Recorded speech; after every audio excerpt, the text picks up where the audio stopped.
మళ్ళీ ఏప్రిల్ 8, ఫిబ్రవరి 19, మళ్ళీ ఏప్రిల్ 8, 2025 సత్యసాయి జిల్లా రామగిరి మండలంలో రాఫ్తాడ్ నియోజకవర్గం అక్కడి స్థానిక ఎమ్మెల్యే చేతిలో హత్యకు గురైన మా పార్టీకి చెందిన బీసీ నాయకుడు కురుబలింగయ్య ఆ కుటుంబాన్ని పరామర్శించేందుకు నేను రాఫ్తాడ్ వెళ్ళాను. హెలిప్యాడ్ వద్ద సరైన భద్రత లేదు. జనం తాకిడితో హెలిప్యాడ్ విండ్షీల్డ్ దెబ్బతినింది. తిరిగి మనపైనే తప్పుడు ప్రచారం చేశారు. చివరికి ఆ పైలట్ల మీద కూడా రెడ్ బుక్ రాజ్యాంగాన్ని ప్రయోగించి వారిని కూడా విచారణ పేరుతో వేధించారు.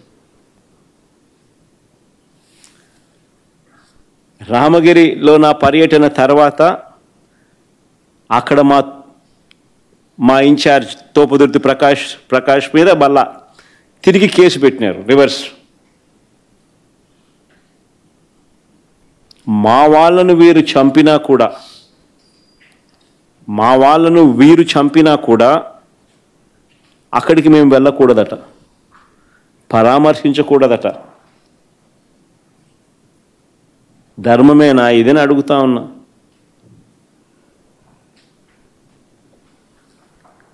జూన్ 11న ప్రకాశం జిల్లా పొదిలి ధర లేక ఇబ్బంది పడతా ఉన్న పొగాకు రైతులను వారికి సంఘీభావంగా పొదిలికి నేను పోయినా. పొగాకు రైతు హైగ్రేడు గత సంవత్సరం 360 రూపాయలు ఉంటే ఏకంగా 220 రూపాయలకు పడిపోయింది. లో గ్రేడ్ గత ఏడాది అంటే నేడు సంవత్సరం వైఎస్ఆర్సీపీ ప్రభుత్వ హయాంలో ఉండగా 240 ఉంటే లో గ్రేడ్ అది 160కి పడిపోయింది. కొనే నాతుడు లేడు, పడిపోవడం ఒక ఎత్తు, కొనే నాతుడు లేడు. బ్లాక్ బర్లీ నేడు సంవత్సరం అంటే మా ప్రభుత్వ హయాంలో 180 రూపాయలు పై చిలుకుంటే 60 రూపాయలు 90 రూపాయలకు పడిపోయింది పరిస్థితులు. ఇలాంటి పరిస్థితుల మధ్య ఆ రైతులు తల్లడిల్లిపోతూ ఉంటే పరామర్శించేవాడు లేడు. వారికి సంఘీభావం తెలుపుతూ ఆ కార్యక్రమానికి నేను అటెండ్ అయితే 40-50 వేల మంది రైతులు సంఘీభావంగా వచ్చినారు. వారి సమస్యకు తోడుగా నేను వచ్చినందుకు వారు కూడా సంఘీభావంగా రాష్ట్ర ప్రభుత్వం దృష్టికి ఈ సమస్య తీసుకొచ్చేదానికోసం, వారు పడతా ఉన్న బాధను చూపడం కోసం 40-50 వేల మంది ఏకంగా కార్యక్రమంలోకి వస్తే చంద్రబాబు నాయుడు గారు 40 మందితో, ఆ 40 మందికి మళ్ళీ సెక్యూరిటీ 200 మంది పోలీసులతో వీళ్ళ మీద రాళ్ళు వేపించి దీనిని టాపిక్ డైవర్ట్ చేయడానికి కోసం చంద్రబాబు నాయుడు ప్రయత్నం చేస్తాడు. అక్కడికి రైతులు ఇంకా సంయమనంతో వ్యవహరించారు. రైతులు అక్కడికి కూడా సంయమనంతో వ్యవహరించి ఎటువంటి ప్రతిచర్యకు దిగల. అయినా నేను అడుగుతా ఉన్నా, ఈ 50,000 మంది ఆ 40 మంది మీద పడింటే వాళ్ళు బతికే వాళ్ళ అని. నిజంగానే వీళ్ళకి ప్రతిచర్య దిగింటే వీళ్ళు సంయమనం పాటించినారు కాబట్టి ఎటువంటి చర్య జరగల. అయినా ఆ తర్వాత మొత్తం 3 కేసులు పెట్టినారు. పొగాకు రైతులకు సంఘీభావం తెలపడానికి జగన్ పోతే 3 కేసులు. 15 మంది రైతులను అరెస్ట్ చేసి జైలుకు పంపినారు. 15 మంది రైతులను అరెస్ట్ చేసినారు. నేను అడుగుతాను, అయితే చంద్రబాబు నాయుడు, మేము రైతులకు అండగా నిలబడితే నీకు వచ్చిన నష్టం ఏమిటి అని అడుగుతాను.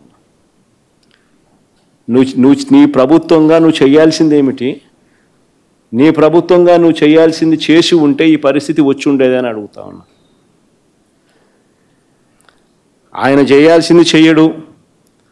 ఎవరైనా ప్రశ్నిస్తే తిరిగి వారి మీద కేసులు పెట్టడం, అరెస్టులు చేయడం, సేడిస్టిక్గా వ్యవహరించడం. ఇది చంద్రబాబు నాయుడు చేస్తూ ఉన్న సేడిజం.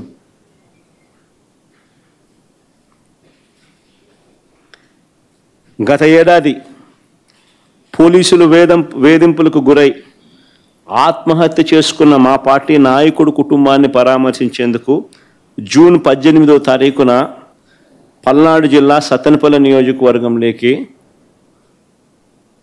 రెంటపాల గ్రామానికి నేను వెళ్ళా. చదువుకుంటున్న, ఫీజు రీయింబర్స్మెంట్ పొందుతున్న పిల్లలకు కానీ ఏ ఒక్కరికి ఆ హక్కు ఉండకూడదని,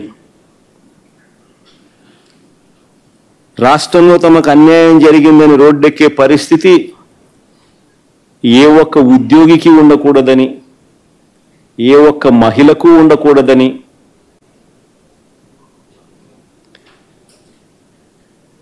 తాను ఎన్నికలప్పుడు ఇచ్చిన హామీలను, సూపర్ 6లను, సూపర్ 7ను సహా 143 హామీలను తాను నెరవేర్చేశానని, ప్రజలందరూ ఆనందంగా కేరింతలు కొడుతున్నారని మాత్రమే భావించాలట. అది చంద్రబాబు నాయుడు ఉద్దేశం.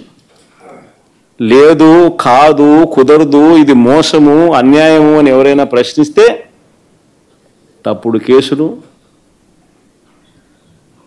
తప్పుడు వాంగ్మూలాలు, వెంటనే వక్రీకరణలు. అసలు నిజంగా పాలకుడు అని చెప్పుకోవడానికి చంద్రబాబు నాయుడు అనే వ్యక్తికి సిగ్గుండాలి. పత్రికలు, టీవీలు అని చెప్పుకునేదానికి ఈ ఎల్లో మీడియాకు సిగ్గుండాలి. రాష్ట్రంలో నిజంగా ఎంత దిగజారిపోయిన పరిస్థితులు చూడండి ఒకసారి. నేను చెప్తా ఉన్నా ఈ లా అండ్ ఆర్డర్ అనే సబ్జెక్టు మీద ఈ మధ్యకాలంలో జరిగిన పరిణామాలు నేను చెప్తా ఉన్నా. ఇవన్నీ కూడా అనంతపురం జిల్లా తాడిపత్రిలో మాజీ ఎమ్మెల్యే కేతిరెడ్డి పెద్దారెడ్డి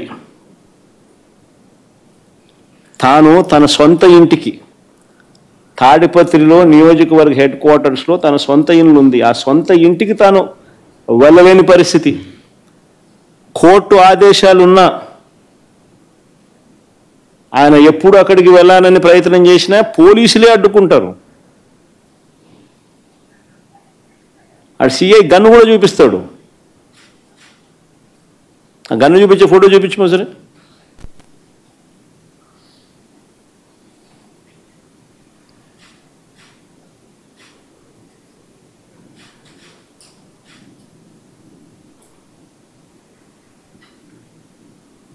బీహార్లో ఉన్నామా లేకపోతే ఏ రాష్ట్రంలో ఉన్నాము, ఆటవిక రాజ్యంలో ఉన్నాము అనేది నిజంగా చంద్రబాబు నాయుడు అనే వ్యక్తి నిజంగా తను ప్రశ్నించుకోవాలా.